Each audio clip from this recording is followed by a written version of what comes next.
This is question number 34 in 2B for Year 12 Specialist. A ship leaves a port and sails northeast for 100 kilometres to a point P. Okay, so northeast is in this direction, and this is where I'm going to put point P. It's due northeast, therefore that's 45 degrees, because here's north and here's east. Let I and j be the unit vectors in the east and the north. So this is going to be my i's and this is going to be my j's. And we're doing 100 kilometres. Find the position vector of point P. The position vector is OP, because it comes from the origin. And I've now got myself a right angle triangle here where that's 45 degrees and that's 100. That's going to be A and that's going to be B. And I know that the sine of 45 degrees is the same as the cosine of 45 degrees. And it's going to be root 2 on 2 from my memorised table for pi on 4. Which means if I'm going to use the sine of 45 degrees equals opposite over hypotenuse, that's A on 100, then A is going to be 100 times the sine of 45, which is root 2 on 2, or 50 root 2. Since that's 45, this is also 45 degrees, I have an isosceles triangle here, therefore that's 50 root 2, and that's 50 root 2 also. So what is OP? OP is 50 root 2 in the I plus 50 root 2 in the J. Okay, so that's part A done. Part B.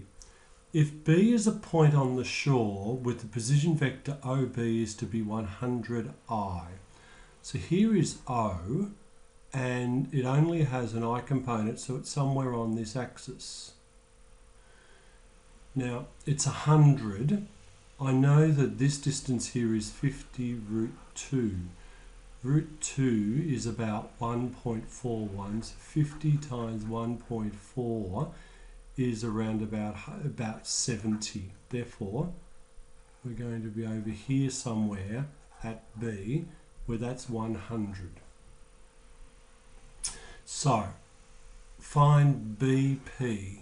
Well, BP is going to be BO plus OP using a chain of vectors. BO will be OB but negative, so minus 100I plus 50 root 2I plus 50 root 2J. Therefore it's going to be 50 root 2 minus 100I plus 50 root 2J is going to be BP. Cool. And part C says find the bearings. Okay, a quick little lesson on bearings. I'm going to do the bearings of P from B. So the bit that I'm at my from, that's where you are positioned, and you are looking towards point P from B. So I do a compass cross at the point that I'm taking the bearing from. Now there are two main bearings. I can do compass bearings, which is what northeast was, or I could do north 10 degrees east, and that's what we call compass bearings. Or I can have true bearings, and true bearings are measured from 12 o'clock on the clock.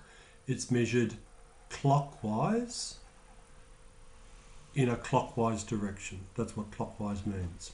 Okay, so if I was to do true bearings from B to P, I need to find what that angle there is. Which means I'd like to find out what that angle there is. So I know that this is my vector from B to P. Therefore, I can use this right angle triangle, where given this right angle triangle, this is theta, this here is 50 root 2 minus 100, and this is 50 root 2.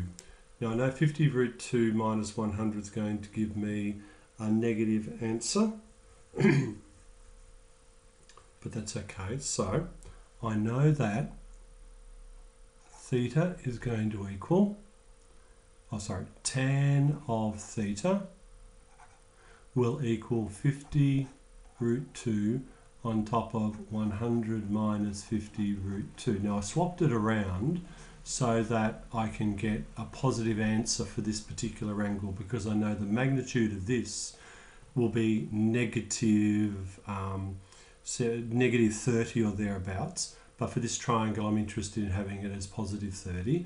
On my calculator that gives me an answer of 67.5. So if this is 67.5, to find this bearing I want 90, 90, 90, 270 plus 67.5, which is 337.5 degrees. So the bearing is 337.5 degrees true, meaning the true bearings. And if I wanted to do north, south, east, west, I would have to do north some degrees towards the west. And if that's 67.5, I'm looking for 22.5 degrees towards the west. So that's my answer in compass bearings, that's my answer in true bearings.